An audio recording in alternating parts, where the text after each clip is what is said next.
সালামু আলাইকুম। প্রতি বছর কোরবানির ঈদ আসলেই অনেকের মনে একটা প্রশ্ন ঘুরে বেড়ায়। সেটি হচ্ছে, আমার হাতে টাকা নেই, কিন্তু আমি কি ধার করে কোরবানি করতে পারবো?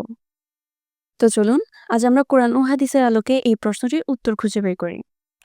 ইসলামে কোরবানি করার হুকুম হলো ওয়াজিব।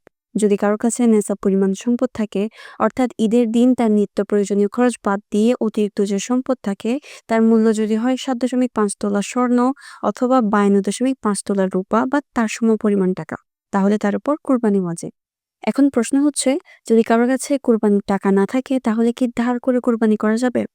এটার অ্যান্সার হচ্ছে হ্যাঁ, ধার করে কোরবানি করা যাবে, যদি ধার শোধের সক্ষমতা থাকে এবং ঋণ শোধের নিয়ত থাকে।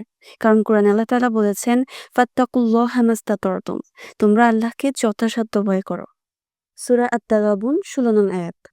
ইমাম নববী রহমতুল্লাহি আলাইহি বলেন, যদি কেউ কোরবানির জন্য ঋণ নেয় এবং তার বিশ্বাস থাকে যে সে তা পরিশোধ করতে পারবে, তাহলে তার কোরবানি সহিহ। অর্থাৎ এর দ্বারা বোঝা যায় যে সে যদি ঋণ পরিশোধ করতে সক্ষম হয়, তাহলে ধার নিলেও কোনো সমস্যা নেই। কিন্তু যদি কেউ জানে ঋণ শোধ করা তার জন্য সম্ভব নয়, তাহলে কুরবানি করাও তার জন্য ওয়াজিব নয়। কখন ধার করে কুরবানি করা অনুচিত? যদি কোনো ব্যক্তি ঋণগ্রস্ত থাকেন, তার আয় না থাকে বা ভবিষ্যতে ঋণ পরিশোধ করারও কোনো আশা না থাকে, তাহলে কুরবানির জন্য ঋণ করা উচিত নয়। কেননা ইসলাম কারো কাঁধে এমন কোনো ইবাদত চাপায় না যা তার সামর্থ্যের বাইরে। রাসূল সাল্লাল্লাহু আলাইহি ওয়াসাল্লাম বলেন, আমি যদি তোমাদের কোনো কিছু নির্দেশ দেই, তাহলে তোমরা তা পালন করো তোমাদের সামর্থ্য অনুযায়ী।